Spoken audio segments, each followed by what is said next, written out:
Hi, this is Ines of XX Will Travel. Kathy and I are currently on our annual August hiatus, but we would like to share some of our favorite episodes with you. This one is mine. It's on Travel Epiphanies with our friend Jessica Kent. And I love it because I think the greatest thing about travel and the most life-changing one is how you can learn so much about yourself through it. I hope you enjoy our episode and think some deep thoughts after.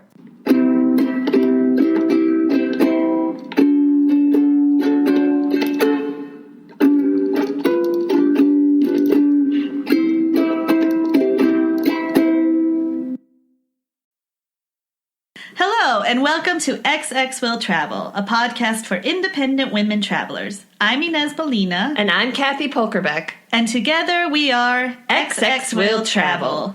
Today we have a dear friend of the podcast on the show. You are... Who's been with us since the inception. Yes, it's true. Oh my gosh. Yeah. You trained us on the art of GarageBand and Audacity. So we are forever beholden. So her name is Jessica Kent. Jessica is a human lady person who hails from the East Coast. By day, she works as an account manager for a rad startup and is a freelance pet sitter. By night, she works hard to achieve her Goodreads goals, is 1/3 of An Hour with Your Ex, After Dark's Pride and Podcast team alongside Mel Evans and Rachel Grandy, and dabbles in Chicago's independent theater scene as a writer, producer, director, and occasional actor. You can follow her on Twitter at KER_POW, so at Kerpow, for pizza feelings, jokes, and 140 character political feminist rants. Yay! The best kind of rant. Exactly. It's me in a nutshell. Ranter. So thanks, Jessica, for coming. And today we have an awesome episode because we'll be talking about travel epiphanies. Yay! Yay! And the reason this came to be was because Jessica went on a road trip all around Texas recently, and she wrote a blog post about it, but not so much about what she saw or what she did, although there's a little bit of that, but more about things that she realized with regards to her stage in life, with her dating goals at this time. And this all came to be because she was, on the road for hours on end. And where can we find that blog post? Oh my goodness. Well, on WordPress. I'm pretty sure that my blog is called I Don't Want the World.wordpress.com because I haven't paid for the name yet. Excellent. But we can put a link to it, too, on the show notes. A lot of really great, embarrassing stuff about dating and really poignant stuff about death and whatnot. It's just a frolicking good time. I'm always happy. I'm sure our listeners will then read your blog post from start to finish. But in the meantime, can you tell us a bit about the trip and what realization it is that you had? For sure. Well, I work for a company based in Texas, but I work remotely, and I made the plan to go to Texas to visit our office, but before that I wanted to go see a couple of other cities because I'm not super familiar with Texas, other than kind of Austin. Mm-hmm. And so I drove a lot because I don't drive here. I don't have a car. And while driving, I just I couldn't get a lot of radio stations. And I forgot to bring CDs with me because who remembers that? And wait, CDs? What is that? Compact discs. They contain some musics. Retro. Yeah. Like I'm real into retro stuff. So the radio kept coming in and out, and I for a brief period of time was just making up songs. And sometimes when I feel like my thoughts are very muddled, I talk to myself. Mm-hmm. And so driving from Dallas to Houston took quite a few hours, plus I made a bunch of stops, so I had a lot of time to kind of talk stuff out to myself, and decided that I was going to be quote-unquote selfish and just focus on feeling comfortable and truly feeling happy with how my life is. I feel like things are falling into place really great. I love my jobs. I love everything that I'm doing artistically. I could always be doing more, but this whole dating thing has really been bogging me down and trying to figure out what I want out of a romantic relationship. And it stresses me out so much that I just figured, how about I start doing the things that I need in order to ensure that I feel like I'm achieving what I want. I weighed a lot of my wants versus needs, and the whole dating thing kind of putting that back on the back burner because it's not an immediate need. Is that something you still feel strongly about now, like a few days or a few weeks after your trip? It is. I mean, and I've thought about it a little bit too, because it was just like, okay, well, now I'm back in Chicago. I'm trying to like readapt to that like stable staying where you are for a little while. And it's still pretty much the same. Like, I mean, don't get me wrong, and I said this in the blog post too, if I came across, like, if I just had one of those amazing meet cutes, and I wouldn't just turn someone away and be like, I'm going through a thing right now. I don't need this. But it's not a priority. Yeah. So yeah, it's still not a priority. And I feel like there are going to be times when I'm like, oh God, maybe it should be, but I don't think it should be right now. Right. Like, if it happens, it happens. Yeah. Yeah. Yeah. Like, it just seemed like such a chore where it was like, I'm putting artistic things to the side so that I can go on these really weird, horrifying dates. I'm sure that these are perfectly nice humans outside of the dating world. Right. Probably not. But like, it was exhausting when I hated coming home feeling like I should have been, applying for shows or writing more or something. And yeah. I don't like that feeling. No. So has this been the first epiphany you've had traveling? No. Ooh. Oh. Tell us about your first time, Jessica. Actually, my first travel epiphany occurred right before I was about to take a trip. Oh. The year was 2014. I was about to go to Los Angeles to visit a friend of mine who lives out there, and I was sitting in my office feeling generally blah, and this was before my current happy, loving job. When you have a job that you go to and you're just like, why am I know this is a means to an end, I have to just do this, you tend to look at different websites and read other things a lot.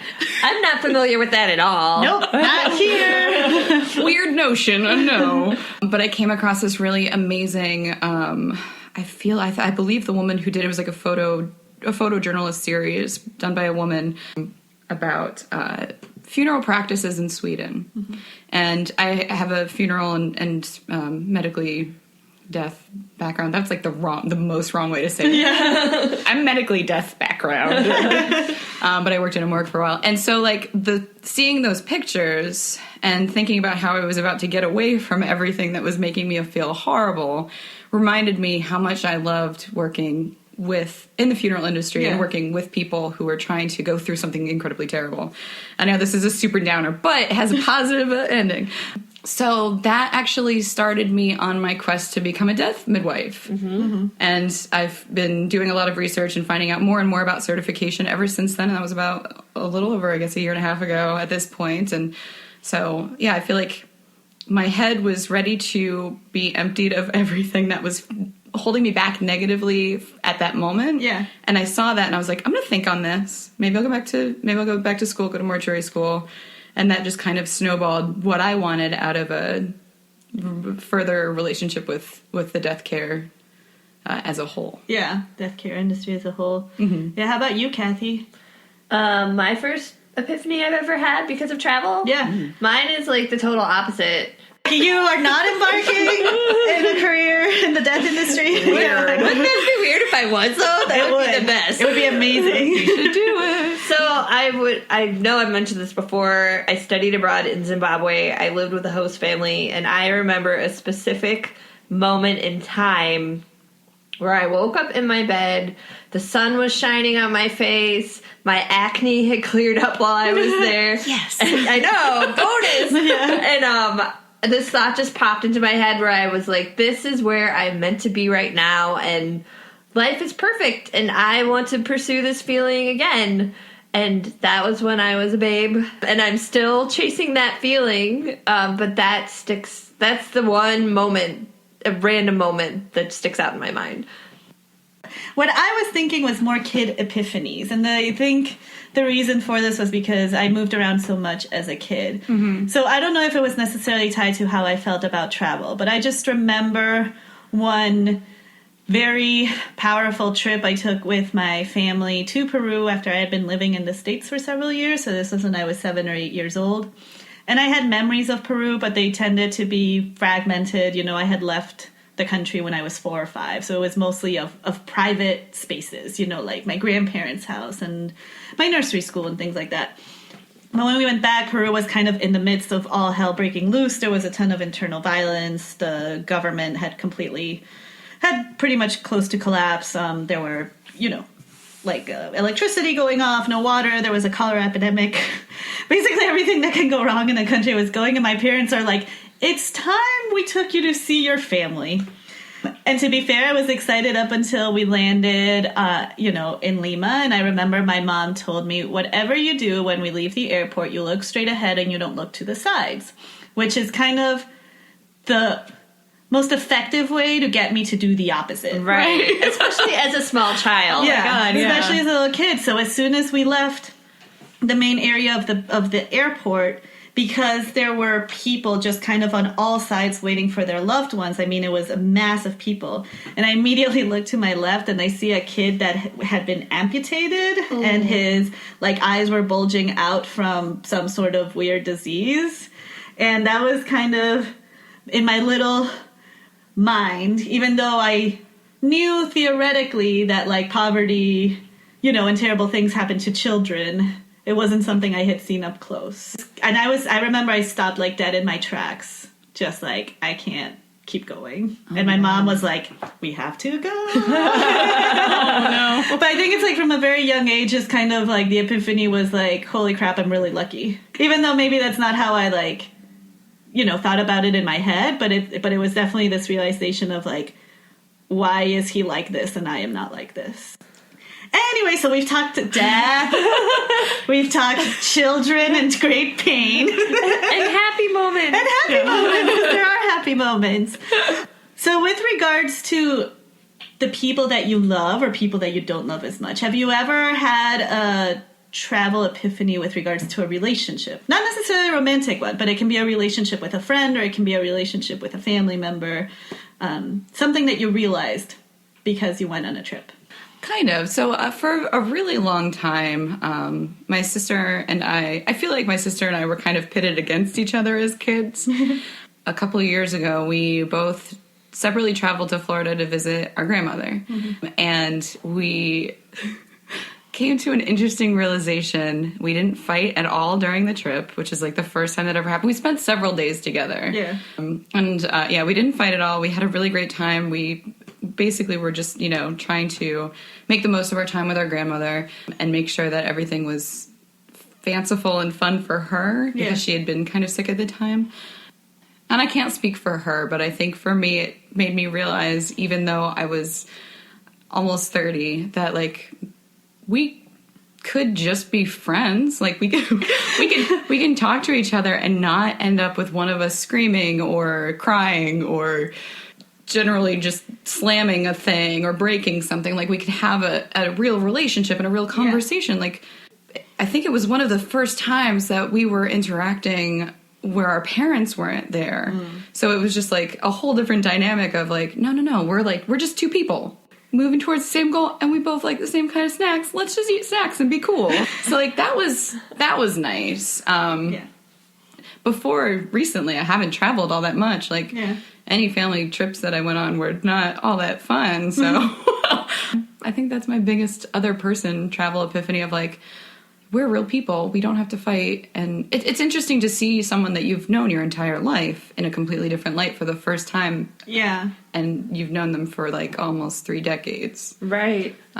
So that was cool. But it also made me feel bad because I was man, it'd be really cool if I'd known you were cool sooner. And I don't mean that as a dig to her, but as we're not head-to-head in competition here. This is cool. We're okay.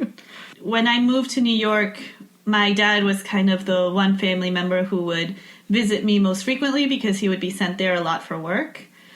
And it was kind of the first time in a long time that he and I had spent time together without my mom or without all my other siblings. It was a strange dynamic because it was kind of the first instances where I realized that my father was getting old. He had lived in New York in the 80s, back when I was a kid, and that was kind of the New York he remembered. So that means that he would freak out, about the idea of me taking the subway. He would never even touch the subway. It was not even a possibility in his mind. Where for him it was kind of the Upper East Side was safe, but anywhere below 14th Street was a hellhole. And he kind of just wanted to go back to the places he knew, like whether it was because he liked them or because he thought they were safe, and to kind of push him away from that and to really let him know how much the city had changed was a bit of a struggle. You know, it's almost like he wouldn't believe me. He had to see it with his own eyes. Once he did, it was fine. You know, it's like, we're going to this restaurant. It's on the corner of A and B. We're like west of this, and you will see that it's not filled with like drug addicts and gang members. But he would only realize this once we got out of the cab, and he'd be like, oh yeah, this is pretty. I'm like, I know. But there was kind of a lot of directing him and guiding him and almost holding his hand, which was in a position where I hadn't been ever in my life. You know, had always been reversed. It's like your dad, you know, is the one that like would guide me and make sure that I was safe and make sure that I felt comfortable. So parents getting old. Yeah. How about you, Kathy? I think you always, like, traveling with someone is always an epiphany because people are very different in transit, you know, and when they're in a new environment, for better or for worse. Like, you can find out you love traveling with someone, or that someone you love at home just is not a good travel companion, put it nicely. And I think their personalities change when they travel. Like, some people are uncomfortable in new places and become more reserved. Other people, like my persona, Vacation Kathy, gets a little loosey-goosey and is like more open to talking to people and trying new stuff, you know, whereas I'm not that way at home for some reason. Maybe because it's too familiar. Yeah. I don't know. That's something I'm still resolving in myself. Well, let's talk about that. What have we learned about ourselves because we traveled? Other than our need to think about death all the time. I mean, that's more of a want. So, I feel like I've always been a fairly individualized person. And my independence has been something that I've always been very proud of. Traveling alone, with the exception of that time I went to Las Vegas, this is so horrible and lonely. But I think it's just because the city is so strange. Yes. I love traveling by myself. I'm very much I'm a slave to time, but in a good way. Like, if I need to like wake up at 6:30, I'm up, take a shower, have a coffee, let's go for a walk. Like, I'm not really great on waiting on other people. Yeah. I feel like I have a very specific personality where it's just like, if you're not ready, we can't do this thing, even if this is open all day. Right. I do the same thing. Yay, impatience is great. I know. But I can be really, like, there when I went to Portland, there was one day when I worked from my Airbnb, and then I was just like, no, it's actually really nice out, but I think I'm just going to lay in bed and eat soup and watch a bunch of really horrifying documentaries about crime. But then the next day I turned around and was like, all right, 7 o'clock, I'm going to go for a walk and I'll come back here when the sun goes down. So I have a very specific temperament about myself in that I am 100% confident that if I go anywhere alone, I'll be totally fine. Yeah. I'm probably not going to talk to anybody unless they talk to me first, and then I'll assess how we're going to move forward. And that kind of worries me a little bit for if anyone's ever like, hey, we should go to such and such a place, and I'll be like, yeah, we should. Here's a list of things you need to know that I'm going to do, and I'm sorry beforehand. Yeah. I mean, strangely enough, I think I've learned that I'm not as fearful as everyone pegs me to be. And this is like just family issues bubbling up. But I think within my family, I'm kind of known as the one who's like prudent and who thinks things through and is not impulsive and does not make any decisions. And I wasn't the daredevil. I'm the one that does not go on the freaking roller coaster ride, because why would I submit myself to that kind of torture? You know, I don't like big waves.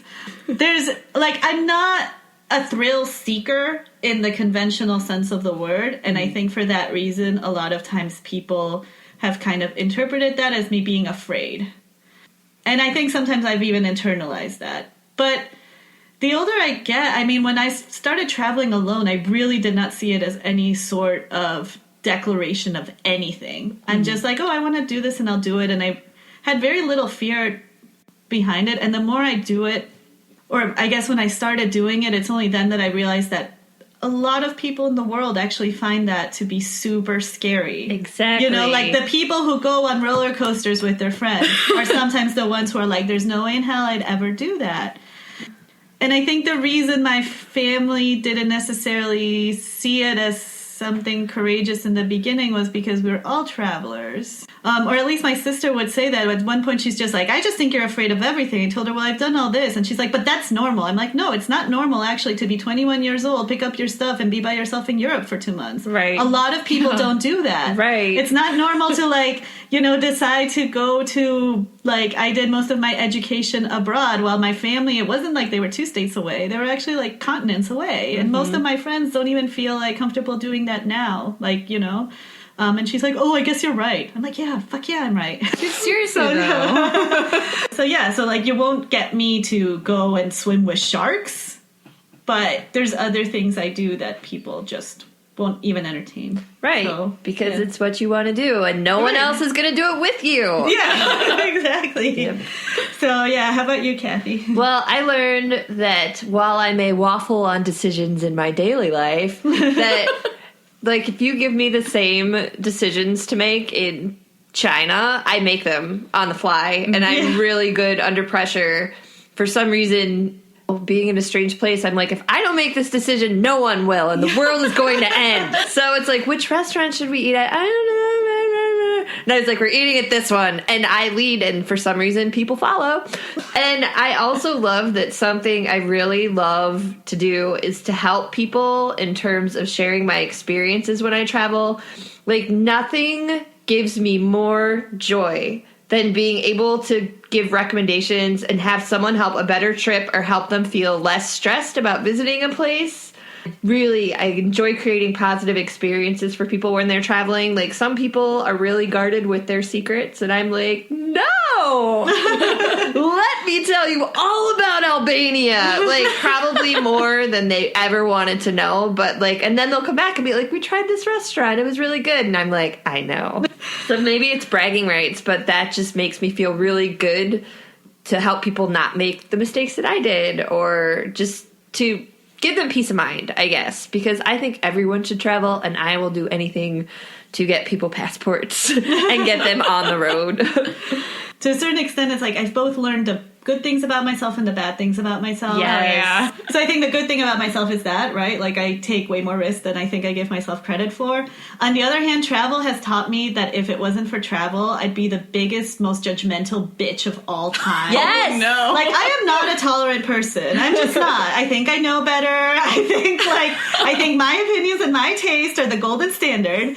And I think the only reason why I'm okay with much larger issues, you know, I think we're all a little bit racist, but I consciously try not to be as much, you know, and same thing with, like, when it comes to, you know, like, polyamory and other religions and whatever it is, I honestly think travel was what taught me to be okay with all these different lifestyles and choices. Not because there was necessarily a time where I was super evil and racist or whatever, but I just think if I had grown up sheltered and not exposed to other people, I would probably think, like, Peru is the best country and Catholic religion is the truth. And, you know, and I don't understand why, whatever, Uzbekistanis do this. That's just weird and it's wrong. Like, I'm just convinced that that would be the case. And maybe part of it is, too, because when you do meet people who are very sheltered, those are kind of the results. Those are the people you judge now. Those are the people I judge now. I still judge away. That's why I watch reality TV like there's no other. I need to project my judgment onto something. So travel has made me a better person. I feel like, yeah, I totally agree with that. I know that as a super travel new kid, like, I was really anxious about going to Texas with, like, bright blue hair because I was like, oh God, they're all just gonna be like, you ain't from around here, and, like, weird situations that I don't know how to explain, but literally everybody that I ran into was just like, cool hair. And I was like, shouldn't you be, like, you know, doing that thing with the shotgun where you're like, and, like, I don't know what cocking we the don't shotgun. like your kind. Yeah, like, you're one of them New Yorkers. Like, I seriously just went there and I was like, are you gonna run into some big hats and just deal with it? And I didn't. Like, And that was me breaking my own horrible stereotype. I'm really sorry. Texas people are cool, but Dallas drivers need to calm down. I have a lot of preconceived notions because I haven't seen much, and I did grow up in a very guarded household. Yeah. So I'm still learning so much, and like being able to expand by region of the United States before I venture outward. Yes. I feel like is making me feel like even more amped up for like next I'm going to go to Canada. And then Germany or something. Yeah. That's so true. I just got back from Jordan in the Middle East, and I was freaked out. Because I was like, I'm a woman, I'm traveling by myself. I met a Jordanian guy while I was in Dubai for work, and he's like, you're going by yourself? You know, everybody had that same reaction, and I knew that Jordanian men have a reputation for catcalling. So, which I was not nervous about getting catcalled, but nervous that I couldn't keep my shit together if I got catcalled. I went there, and the people are so kind. I did not get catcalled at all, but I think maybe that's because I'm going to go out on a limb and say because it was raining and everyone was inside. Weather does affect societal behavior. It does. And then I just saw men on the street. No one gave me a second glance. And then I was surprised because, dude, the Jordanian ladies are holding it down. Like, men would just be hanging out on the streets, chilling with their homies, and you'd go into a museum, like with the Jordan Museum with the Dead Sea Scrolls, and it would be all these ladies keeping shit together. And I think that's how the world runs in general. Yeah. I know. It's kind of amazing. I mean, this is like a huge swath of the world, but you know, being from a Latin American country, I always get the whole like Latin America machismo. It's like you women are oppressed. And I'm like, have you met any woman from a Latin American country? Like there are a ton of issues, and I'm not saying that there isn't, like, you know, like screwed up societal expectations and all that. But at least when it comes to Peru, it's like we're basically keeping it all down. Right. And it's amazing. It's like whenever there's a record, there's like, you know, a record of anything. Like, woman Peruvian shatters world record. Yeah. You know? It's like, it's not this black and white kind of machismo that they teach you in like undergrad. And I think in a lot of ways, this idea that somehow women from these regions come to the U.S. and they're somehow liberated is kind of overrated. Obviously, this will depend a lot. I'm not going to take the whole world or whatever. But at least when it comes to me on a personal level, I don't necessarily think the men in the U.S. are more enlightened than the men back in Peru. Right. They just express it in different ways. Right. And that's kind of been my experience with men in general around the world. It's like they all kind of suck in the same way. And they're all kind of great too. But I'm just saying when it comes to gender relations, they just express the kind of inequality in different ways. Definitely. Right. Yeah. Right. And another thing about the Middle East is people want you to think it's a war zone, particularly if you're the U.S. They're like, you're going to get blown up. I traveled with a group at one point, and they went up to the Syrian border, and nothing happened. I walked around the streets of Amman, and nothing happened. I did not get blown up. The people of Jordan call themselves the Switzerland of the Middle East. And I felt really super safe. And I was surprised, because usually I don't fall for that, the media hype. But I don't know. It was a cool place. Yeah. I mean, you're still human, you know, if you keep seeing like this, like the same message over and over again, it's hard not to internalize it. Right. To a certain extent. So, you kind of mentioned how before this trip you decided to, you know, kind of change gears in your career and look back into, you know, working with morgues and death and all that. Mm-hmm. But besides that, have you ever made an important life decision because of a trip? You know, kind of. I feel like there was a period before I moved to this great city of Chicago where I was on the fence about potentially moving somewhere and came to visit for a weekend, and it was the worst. I had the worst time. It was like March of, I want to say 2011. It rained the whole weekend I was here. I got really sick. I didn't anticipate walking as much because I drove everywhere. So, like, walking half a mile to me would have been like, oh, my God. And now I'm like, I only walked, like, 5 miles today. But yeah, it was awful. And then I got back to North Carolina, and I was in a relationship at the time, and I, like, literally the day after we got back, turned to my boyfriend at the time and was just like, we need to move to Chicago. Like, we really need to move to Chicago. So that's really the only, like, I feel like I never should have made it. Like, I mean, it was, like, based on how the trip went, my decision was out of nowhere. But there were, like, a lot of other factors in place as far as, like, education and comedy and our future. That worked out super well. But, like, it's something that I definitely don't regret, and I definitely made it over literally being in Chicago for maybe 48 hours. That's probably the biggest decision I've ever made in that respect. I mean, it's a pretty big one. Oh, yeah. College. I did the same thing with college, actually. I went to visit one college, and I applied to one college.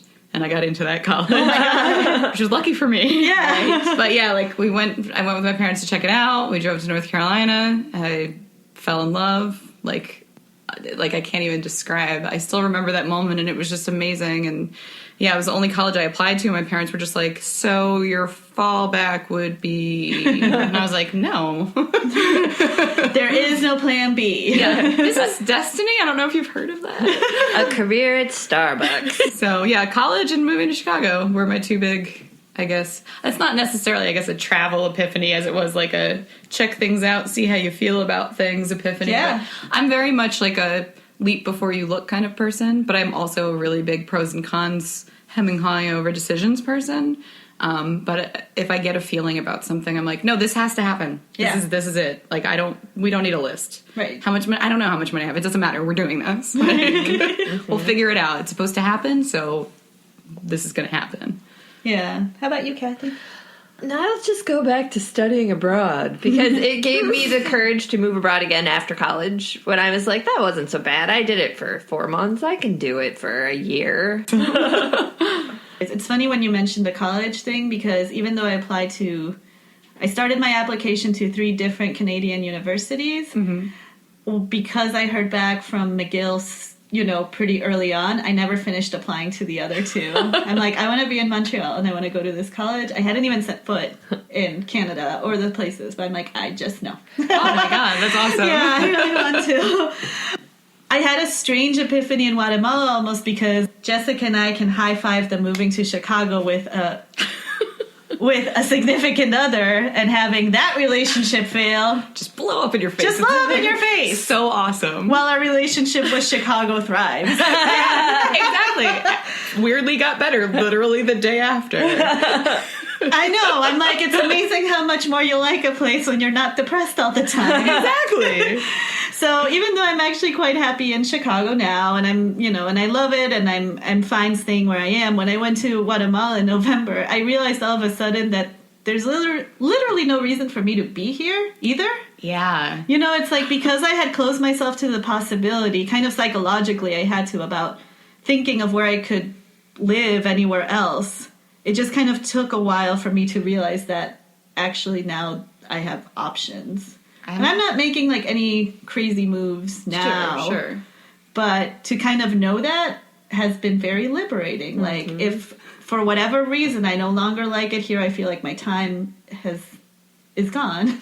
Yeah. Like, I can pack up and move again. And for some reason it took Guatemala to get me to realize this. I feel like I'm literally going through that same exact thing where I'm just like, it's not that I don't like Chicago. It's just that I could basically go anywhere. Yeah, exactly. I'm not beholden to Chicago. Like, I was here partially, I don't do comedy anymore, and not in a relationship with someone who has to stay in Chicago for 5 to 7 years anymore. Right. What am I doing here? And I feel like that's something that occasionally will come through. Like, that thought hit me, I think, when I went to go visit my sister in Delaware over the summer, with like, wait, what am I really doing right now, actually? What am I doing? Mm-hmm. And that, I think, started my quest for traveling more and seeing different places, and originally began as like maybe I could live in the Pacific Northwest, which I would love to. It's amazing, but money. Yeah. And like, or maybe I can live in Texas, which is really great. It's just politics that make me uncomfortable there. Oh, yeah. So, yeah, now all my travel is like guided by where could I potentially, what feels like home? Yes. Yeah. Well, also in Guatemala, I just met so many people who are kind of expats or doing like the digital nomad thing, you know, Yeah. and also from kind of the States or Canada. So they knew both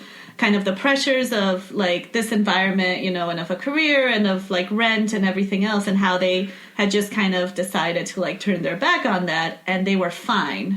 Yeah. You know? Yep. So it was also this kind of notion of like, oh, right, just because I decide to leave like a stable job doesn't mean that I will be in the gutter. Right. So it was very enlightening. Let's talk about false epiphanies. And I feel like Kathy has kind of, you touched a little bit upon this with regards to vacation Kathy versus daily life Kathy. It's true.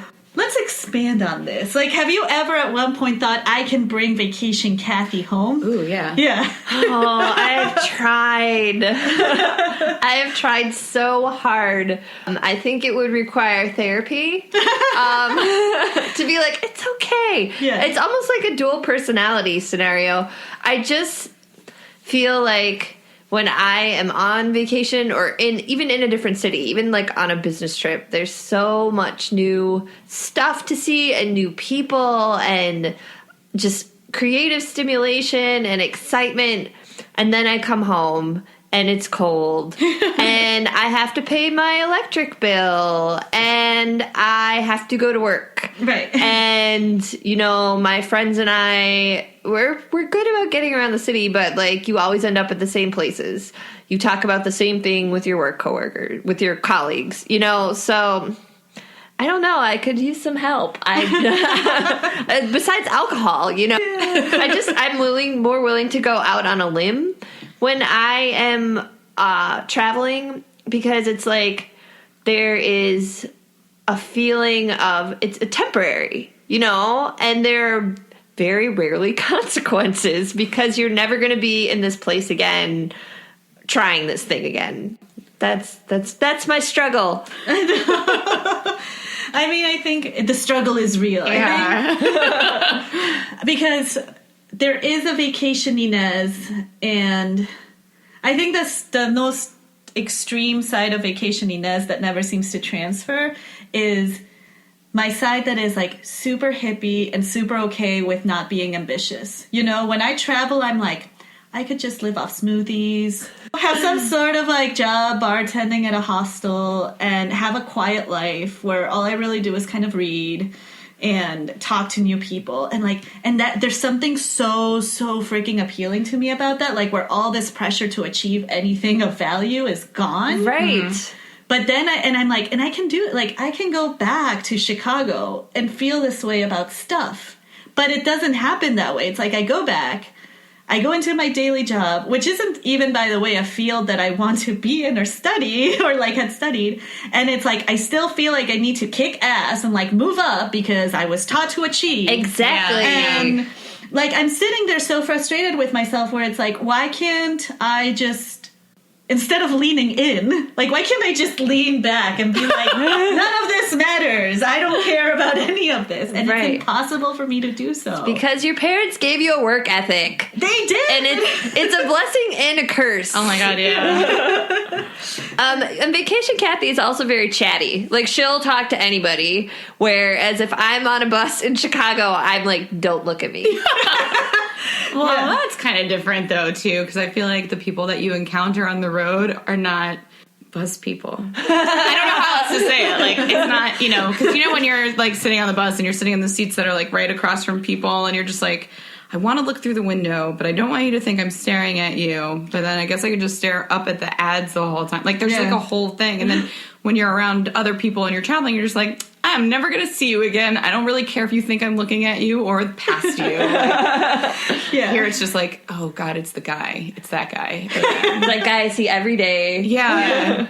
Do you have any kind of discordant sides? I feel like before I left this time, and maybe even last time, because I felt kind of burnt out when I went on my last trip, and I've become, like, revitalized, where here at home, I work, and then I watch documentaries, or, like, I'll read something, or even before I went on the trip, I don't think I was reading as much as I wanted to, or, like, I spent a couple of weeks where it was getting dark really early, so I was like 6 o'clock. I guess I'll go to sleep. Right. And it was just I went through kind of I feel like I have a predisposition to depression. So like, especially in the winter, I was just like, well, life's meaningless. I'm just going to go to bed for a little while, and then wake up at 3 o'clock in the morning and not be able to figure out what's going on, and kind of have like a weird existential crisis, and then read a little bit. Yeah. Or like make some eggs. But when I'm on the road or when I'm traveling or anywhere else, I'm like, hey, oh my God, it's like almost 12 o'clock in the morning. I guess we should go to bed. We've been having a really great time. Yeah. Or not. Yeah. Or let's just keep hanging out. Or like I'm like hardcore museum visitor on vacations. So I'll go to all these different museums, and like, I haven't been to a museum here in a really long time. Exactly. I'm always like, I'm gonna go to the surgical museum. I'm gonna go check out the field museum. But then I'm like, but I also like, there's new Netflix stuff. Right. So yeah, so I'm a lot more introverted, outgoing. Of like, I'll go into more public spaces and not necessarily talk to people, but exist in these public spaces versus just walking across the street and going to a bar that I know is there when I'm home. Exactly. Like, I'd rather just be miserable and alone. Right? Because I'm home. What else am I supposed to do? And I feel like if you go to a bar alone when you're on vacation or abroad, you're exotic and asserting your independence. But when you do it by yourself at home, it's like, loser. Yeah. Doesn't have any friends to get a beer with, you know? When I travel and I go somewhere else and I am by myself, I do make up like, well, maybe I'm like a hit woman. And, like, if somebody asks, I'll just speak in an Australian accent. Or like, coming up with different potential personalities of like who I could be. Right. How did I find myself in this establishment? But no, if I go across the way, it's a loser who lives in the apartment across the way. And I feel like in that respect, I'm much more forgiving to myself on vacation or when I'm traveling. I'm not nearly as hard on myself. If I make a mistake here, it's like, stupid, like all Chris Farley. But if I make a mistake when I travel, it's like, well, I didn't know any better. I'm going to do better tomorrow, you know? Yeah, and it's so weird, you know, it's like this kind of also weird hang up of like, your reputation, which I, like when I travel, I don't care. But, you know, with regards to the bar thing, it's like, I can have a beer by myself at a bar in Chicago, as long as I have a book. Mm-hmm. Yes. You know, I want to say from like noon till like 6 or 7. Later than that, and I start to feel weirded out, like, what are people going to think? Yes. And to me, like, the Mount Everest of this whole situation is actually going to a club by myself, which I don't think I will ever be able to do. No. Even, like, just to, like, dance. Just because you kind of want to groove. And it's, maybe when I travel, I don't do it, but that might be just because of my general disinterest with clubs in general at this point. I feel there was a time when I would have been 21 years old and I would have been totally okay. Yeah. One of my favorite things to do when I'm on vacation is go to concerts. Right. You know, by myself. And concert goers are generally pretty friendly, so you always strike up a conversation. But here I do it, but it feels weird. Yeah, like did that a couple weeks ago here. I went to a show and I was just like, I'm the weird person by themselves. Everybody has someone, be it a friend or significant other, or a group of people, and I'm just that weird girl standing in the back who should probably just go home. You should just go home. Right. Just get out of here. What are you doing with, hey, by the way, just go to sleep. Right. Go home now. You have bourbon. Bourbon will love you. Yeah. But like, I feel like if I were anywhere else, I'd be like, oh, this is a cool thing. I'm going to check this out. Right. I don't know these people. Maybe I'll meet, my new best friend. Or we've learned that in the inside, we're all still the same broken 6th graders when we're in Chicago and amazing, badass women when we're abroad. What have you guys learned about either your own country, like the United States or the world in general, just because of your travels? We've got a lot of really strange customs when it comes to museums. Willingly have run into some kind of bizarre and terrifying things that we think are very important and need to show everybody. Yeah. Everything just like in a like specific moment in time. I'm talking about a very specific museum. Which one? But I feel. Let me preface this by saying I know it's a very big event that happened, and it's important for people to know about it. But it just freaked my shit out. The Sixth Floor Museum in Dallas, Texas, which is the sixth floor of the Texas State Book Depository, or what used to be. I thought it was going to be, it was an interesting and enlightening museum, but it also just scared the shit out of me. And, at this point, know how I feel about death. And I know that the Kennedy assassination was it was awful. And I just, I don't know if it was a mixture of learning about it and knowing about it for so long and then physically being there, or the fact that, I was walking down the street and I knew that was the right building because I knew what the building looked like, but also one of the windows was kind of wedged open and it looked like there was a gun pointing at you. And it was just it was so bizarre and just freaked my shit out so bad that I was just we are weird. I don't think that the place should be knocked down. I think it should definitely be it's an historic monument to a terrible but actual event. And it was a really big event, obviously. But it's just, I think we honor things very oddly, and as a weird person, for me to say that, I know there is other stuff that we do this to as well, but it just, it really made me examine how we categorize events, and it made it seem fake to a degree. It just seemed like this weird frozen moment that, why are we in here? We shouldn't be in here, right?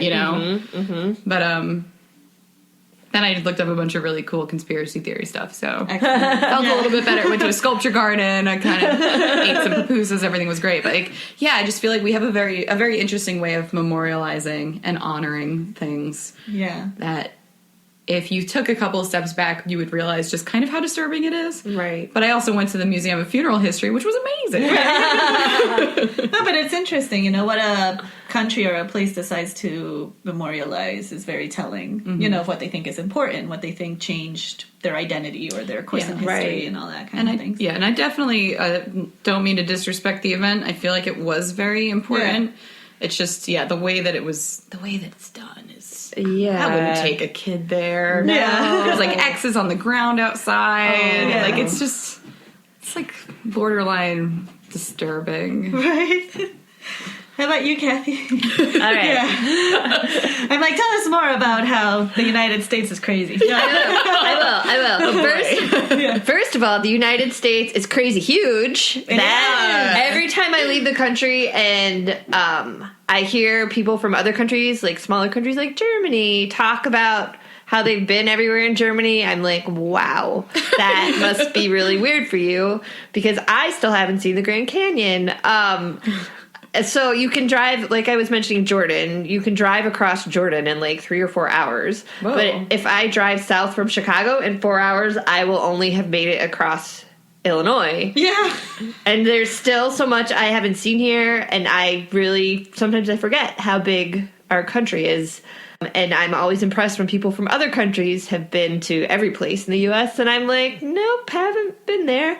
And another thing I have learned, especially talking to Ines about Peru, who's I think I've always kind of known this on a surface level, but to have someone who comes from a country where this is more prominent, are you curious yet? Yeah. What the hell did I say? I'm so nervous. Oh my God. It's been really hitting home lately that there's discrimination everywhere in the world, but it is different. For example, the U.S. discriminates a little bit in terms of skin color, just a little. But there's still the belief here of the American dream, where you can start from nothing and make your fortune. And there's a lot of mobility here in terms of class. Some easier than others, where other countries might not discriminate so much based on skin color, but are super stratified based on class. And you just can't move from one class to another. So both discriminations are wrong, but really distinct and different. And then my final thing I've learned about the world is that people are generally kind, and at the very least, decent. If you get mugged on the street, people might not call the cops or rush to help you, but they'll probably will be hey, are you okay? You know, so I don't expect much from my fellow man. Wow, This yeah, is like no. a dark turn this conversation has taken. Not the darkest. No, it's true. But it's, I mean, I guess kind of to piggyback from what Kathy has learned from my rants, I guess, about the U.S. and the world and discrimination in general. So I'm going to talk about my own country, which is Peru. And to be fair, I haven't traveled around in Peru the way other foreigners have traveled in Peru. I always get the same, the same feeling you get when you find a couple from Germany who's been to like all 50 states. Yeah. And you haven't been to the Grand Canyon. And they're just like, we just rented a camper. And Yeah. I'm like, of course you did. Of course. It's like we have our 6-week state Oh my God. vacation. Yeah. So this is what we're going to do. You've never been to Boise? Yeah. So I get that all the time in Peru, especially now because it's become such a tourist destination. But the one thing that is very apparent to me traveling as a Peruvian who's from Lima, which is the capital city, and from a Peruvian who's pretty privileged, is that my Peru and everyone else's Peru are basically on two different planets. I have no idea what the hell is going on in the Amazon jungle. The people who live there have no idea what the hell is really going on in Lima, other than it's very far away and all the decisions they make there ends up affecting them. This is more just because of the stratified society, just a difference in the quality of life is so stark that it's really even hard to relate in any... it's not because we're Peruvian somehow we're united. That doesn't mean to say that that we hate each other, but everyone is welcome and treats you well and everything. But if it's like me being dropped into the middle of some rural area in Peru, I will probably be just as much of a foreigner as Jessica or Kathy. Mm-hmm. And then what I've learned about the world in general, and this kind of also goes to your point, is we're all kind of more alike than we think. Yeah. We really are. Like, people worry about the same stuff everywhere. Everywhere. It's probably like 0.001% of the people in this world are the crazies that ruin it for the rest of us. Yes. But most people just want to be safe. They want to have a family. They want like food on their table, maybe like have their sports team win every once in a while, and like that is it. Yeah. So why is it that you guys feel that travel helps you see things clearer? I don't know. I feel like for me, I've always had, whenever I really needed to clear my mind, I would just kind of run away from my problems. Me too. But even driving clears my head, running clears my head, getting away from everything, because you're not just constantly inundated and surrounded by all of your stuff, I feel like helps put all of your stuff in perspective. Yeah. And just kind of being able to switch to vacation you, even if it's not like, if it's more like survival you, or like camping you, or fancy resort you, like your brain gets to take a break. And so I think it kind of just makes things a lot more clear when you're not necessarily thinking about something. Like when you're brainstorming to try to write a new project or something like that, I feel like personally, I get more ideas when I'm away from something. Like I'll scribble out as much as I've got, and then I'll just sit and think on something. Like today, when I was driving back from Wisconsin, I was listening to mix CDs that I made like 10 years ago, and a song came on that I was thinking about the other day. And as soon as that song came on, it reminded me of a scene that I'm writing in a script that I didn't know. Like I didn't have a visualization for one of the characters, and then they just like appeared. So it's like distracting yourself from the things that you want to solve. Right. Yeah, like having your brain focus on something else while you trick it into working out other problems. Right. And I totally agree with that, because I think being in a new environment, like at least for me, totally spurs my creativity. Yeah. And it's like when you're a little kid and everything is new and you learn something new every day. Mm-hmm. It kickstarts your brain and you're just creating new things all the time based on this information that's being thrown at you. So that is one of the reasons I love to travel. Very succinct and well said. Thank you. It's also the fact that you don't have to live within the paradigms you usually live. Mm-hmm. That's at least for me the big part. In Chicago, I have a certain schedule. I have, as you said, certain projects in mind. I also think, that there's and I'm saying this in the best way possible, but it's like I've established certain dynamics in all my relationships, and I think it's kind of hard to evolve from that, or break free from that once it's established. So to go to a new place and suddenly feel like you have a clean slate is amazing. Like, there is no one there yet that has had any issues with you. You don't have any issues with them. Everything is still magical. And because you're not worried about all this mundane daily grind, it all of a sudden the big picture starts to take over, you know? Because your main worry isn't, I have to get that client report in. Yeah. It's more, I am right now on top of a volcano, and what does that mean? Right? And I think that's when, even though it's really hard to translate whatever your epiphany is into your daily life, because of course you have to deal with the practical matters, I think it's really important to listen and take into account what that free version of yourself is, because that's probably what you really want out of life. And to question. Yeah. Like, I question the most when I'm in comparative environments. I think, like, in Guatemala they do it this way, but at home we do it this way, and why is that? Right. You know? This is getting super sociological, but you definitely start to see everything as a social structure. Yes! Oh my God. Like, why is it in Sweden I can sleep with 10 guys and they think that's totally fine, but, I go to Brazil and all of a sudden it's a big issue and it goes from that, from those kind of really large questions to also the smaller things like, ooh, Guatemalan tacos have this instead of that. Exactly. And where can I find this at home? Yeah. Mm-hmm.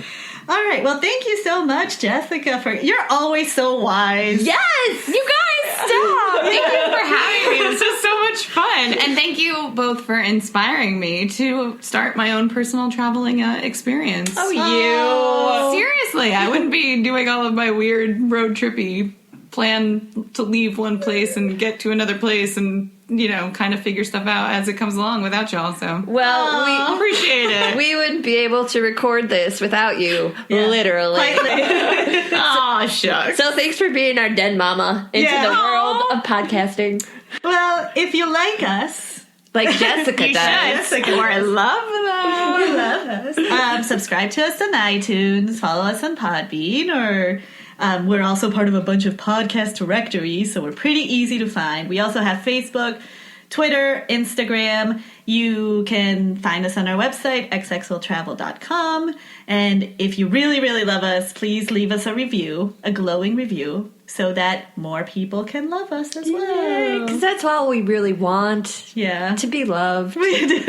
And it's not the most important thing. Remember, you got to focus on yourself first. Yeah, it's true. Love yourself. Self-love, and then the world. Having said that, go forth and travel.